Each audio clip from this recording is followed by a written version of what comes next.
இன்ஷா அல்லாஹ் நாளை முதல் ஃபஜ்ர் தொழுகை 5:35 நடைபெறும். அல்லாஹ்வினுடைய மகத்தான கிருபையினால் இன்றைய தராவீஹ் தொழுகை சிறப்பாக நடைபெற்றது. இன்று ஓதப்பட்ட சூரத்துல் பக்ரா. இந்த சூராவிற்கு அல்லாஹ் தஆலா மாபெரும் மகிமையை வைத்திருக்கிறார். குர்ஆனிலேயே ஆக மிகப்பெரிய சூரா என்னன்னு பார்த்தோம்னு சொன்னா சூரத்துல் பக்ரா தான். ஏன்னு சொன்னா இந்த சூறால இருக்கக்கூடிய ஆயத்துகளுடைய எண்ணிக்கை, வசனங்களுடைய எண்ணிக்கை 286 வசனங்கள். ரசூலுல்லாஹ் மதீனாவுக்கு முதல்ல போன சமயத்துல இறங்கின முதல் சூரா என்னன்னு சொன்னா சூரத்துல் பக்ரா தான். ரசூலுல்லாஹ்வினுடைய மரணம் வரைக்கும் இறங்கிய ஆயத்துகள் எந்த சூறால இருந்துச்சுன்னு சொன்னா இந்த பக்ரா சூறால இருந்து தான் அல்லாஹ் தஆலா இறக்கிட்டே இருந்தான்.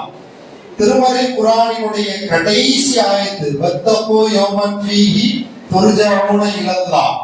குர்ஆனினுடைய கடைசி ஆயத்து எங்க இருக்குதுன்னு சொன்னா அதுவும் சூரத்துல் பக்ரால தான் என்ன செஞ்சிருக்கு, இடம்பெற்று இருக்குது. இப்படியாக பல்வேறு சிறப்பம்சங்களை கொண்ட ஒரே சூரா. இஸ்லாத்தினுடைய கடமைகள் என்னன்னா 5. ஒன்று கலிமா, தொழுகை, நோன்பு, ஜகாத், ஹஜ்.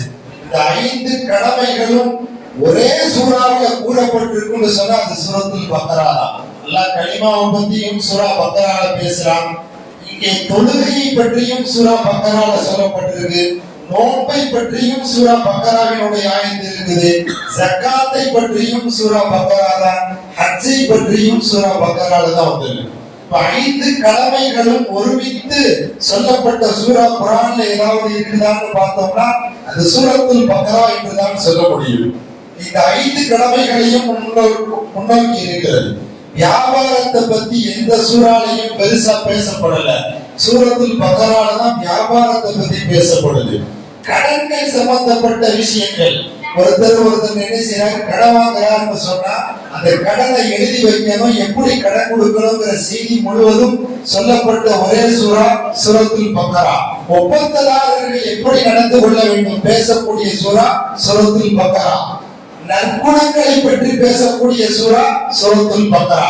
கிட்டத்தட்ட இந்த சூரத்துல் பக்ரா இந்திய அரசியலமைப்பு சட்ட சாசனம்னு சொல்றோம்.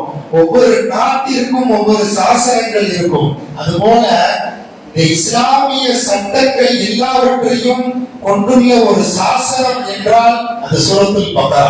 இஸ்லாத்தினுடைய எல்லா சட்டங்களும் அதுல இருக்குது. குடும்பவியலை பற்றி எல்லாம் நிறைய பேசி இருக்கிறான். கணவருக்கும் மனைவிக்கும் மத்தியில பிணக்கமா, 2 பேருக்கும் பிரச்சனையா, 2 பேரும் ஒத்து வாழலையா, அந்த தலாக்கு எப்படி உடையும், எப்படி 2 பேரும் பிரியணுங்கிற செய்தியை குர்ஆன்ல அல்லாஹ் தஆலா இந்த சூரத்துல் பக்ராவுல தான் சொல்லி இருக்கிறார்.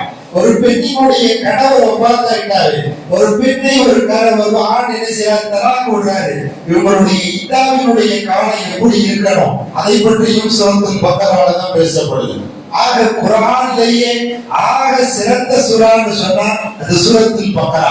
ரசூலுல்லாஹ் சொன்ன வார்த்தை, குர்ஆனிலேயே சிறந்த ஆயத்து எது இருக்குது அப்படின்னு சொன்னா ஆயத்துல் குர்சி தான்.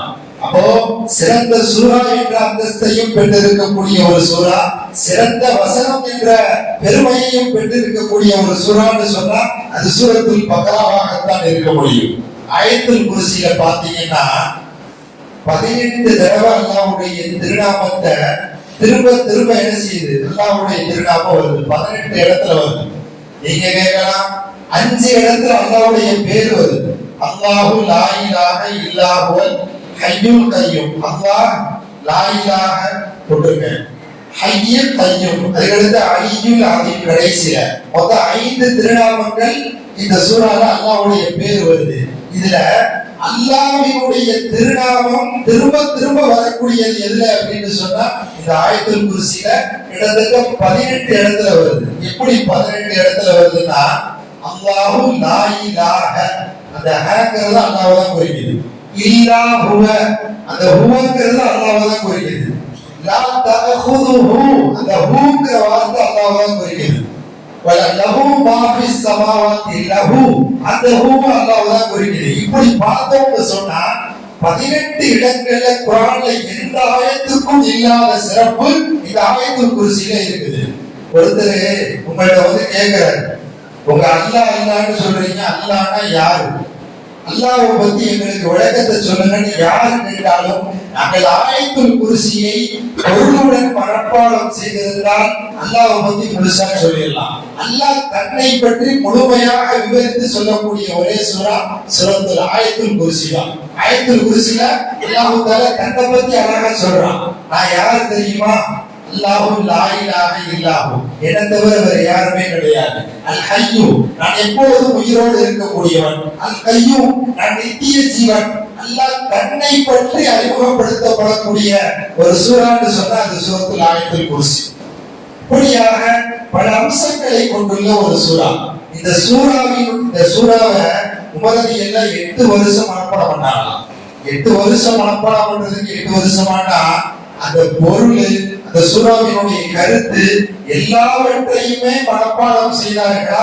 அதற்கு 8 வருஷம் ஆச்சாம். அதுக்கு பின்னாடி ஒரு மாட்டை என்ன செஞ்சாங்களா, அறுத்து சதகா கொடுத்தாங்களாம். இந்த சூறாவுக்கு பேரு மாடுதான்.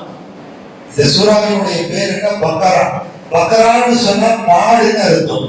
இந்த மாட்டிற்கும் சூறாவிற்கும் என்ன சம்பந்தம்னு சொன்னா அது ஒரு வரலாறு. அது இன்னும் என்ன செஞ்சிடும், இழுத்து கொண்டு போய்விடும். இன்னொரு கடைசியான ஒரு செய்தி, இந்த சூறால அல்லாஹ் தஆலா இறந்ததுக்கு பின்னாடி உயிர் கொடுத்த நிகழ்வு 5 நிகழ்வு அல்லாஹ் சொல்லியிருக்கிறான்.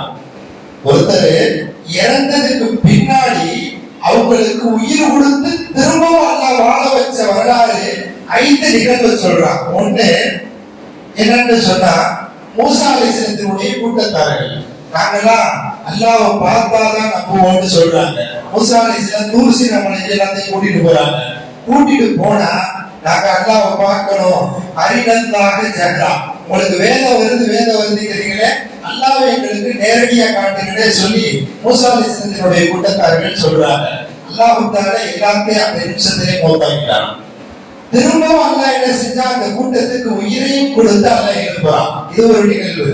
இரண்டாவது நிகழ்வு என்னன்னு சொன்னா, அந்த மூசா அலைஹிஸ்ஸலாமுடைய காலகட்டத்துல ஒருத்தர் என்ன செஞ்சார், கொன்னுட்டார்.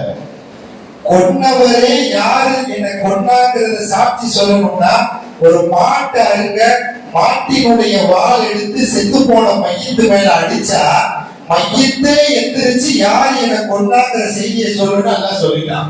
அதே போல மாட்டினுடைய வாளை எடுத்து அடிக்கப்படுகிறது.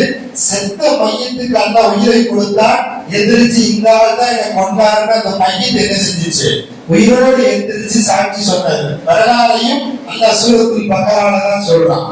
ஒரு ஊர்ல கடுமையான நோய் பரவி கொண்டே இருந்தது. எல்லா மக்களும் அந்த ஊரை விட்டு புறப்பட ஆரம்பிச்சாங்க. யாருமே அந்த ஊர்ல இல்ல, எல்லாம் பயந்து போனாங்க. உடனே அல்லாஹ் தஆலா மரணத்தை எல்லாத்துக்குமே கொடுத்துட்டானா, திரும்பவும் அல்லாஹ் தஆலா உயிரை கொடுத்தானா. இது மூன்றாவது நிகழ்வு சூரத்துல் பக்கரால சொல்லப்பட்டது. அதுக்கடுத்து ஒரு நபி என்ன செய்யறாரு, ஒரு அழிஞ்சு போன ஊருக்கு போறாரு. போனா அந்த நபி நினைக்கிறாரு, இந்த ஊர் நாசமா போச்சு, ஒண்ணுமே இல்லாம இருக்குது, வறண்டு போய் கிடக்குது, இதை எப்படி அல்லாஹ் தஆலா செழிப்பாக்குவானோன்னு நினைக்கிறாங்க. அல்லாஹ் தஆலா கிட்டத்தட்ட 100 வருடங்கள் அந்த நபியை உறங்க வைக்கிறான். அந்த நபியை உறங்க வைத்து அவர்கள் வைத்திருந்த குடிபானம் கெட்டு போகவில்லை, உணவு கெட்டு போகவில்லை. ஆனால் அவர்கள் வந்த கழுதை என்ன செஞ்சிச்சு, மக்கி மண்ணோடு மண்ணாக ஆகி இருக்கிறது. 100 வருஷம் கழிச்சு எந்திரிச்சு பார்க்கிறாங்க, ஊர் சிரிப்பாக இருக்கிறது. இந்த வரலாறையும் அல்லாஹ் சூரத்துல் பக்கரால தான் சொல்றான். கடைசியாக 5வது நிகழ்வு, இப்ராஹிம் அலைஹிஸ்ஸலாம் அல்லாஹ்ட்ட கேக்குறாங்க, ரப்பி அரினி கைஃப துஹ்யில் மௌதா, யா அல்லாஹ் மௌதா போனவங்களை நீ எப்படி உயிரோட ஆக்குவான்ங்கறத எனக்கு நேரடியா எனக்கு காட்டுன்னு அல்லாஹ்ட்ட கேக்குறாங்க.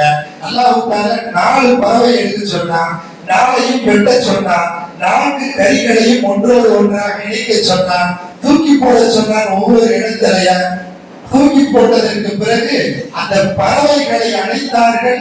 அந்த கரிகள் எல்லாம் ஒன்றோடு ஒன்று சேர்ந்து உயிரோடு வந்தது. இப்படியாக உயிரோடு இல்லாமல் மரணிக்க செய்து மீண்டும் உயிர்ப்பித்த 5 நிகழ்வை இந்த சூரத்துல் பக்கரால அல்லாஹ் தஆலா சொல்லி இருக்கிறார். இன்னும் ஏராளமான சிறப்புகளை கொண்டுள்ள ஒரு அற்புதமான சூரா சூரத்துல் பக்ரா. ஒவ்வொரு தொழுகையிலையும் ஆயத்துல் குர்சியை ஓதினால் அவர்களுக்கு சொர்க்கம் நிச்சயம் என்ற பெருமானாரினுடைய ஹதீஸ்கள் எல்லாம் நமக்கு இருக்கிறது. ஆயத்துல் குர்சி ஒரு அற்புதமான நோய் நிவாரணி. ஆயத்துல் குர்சி ஒரு மனிதனை பலகீனமாக இருந்தாலும் பலப்படுத்தக்கூடிய சர்வரோக நிவாரணியாக திகழ்ந்து கொண்டிருக்கிறது. குர்ஆன்ல பெரிய அளவுல பாடம் இல்லைனாலும் இந்த ஆயத்துல் குர்சிங்கிற இந்த சின்ன வசனங்களையாவது மரணம் செய்து நாம் அடிக்கடி ஓதும் போது குர்ஆனில் சிறந்த வசனத்தை ஓதக்கூடிய நன்மை நமக்கு கிடைத்துக் கொண்டே இருக்கும். கேட்டதைப்படி அமல் செய்யக்கூடிய பாக்கியத்தை அல்லாஹ் நம் அனைவருக்கும் நசீபாக்குவானாக.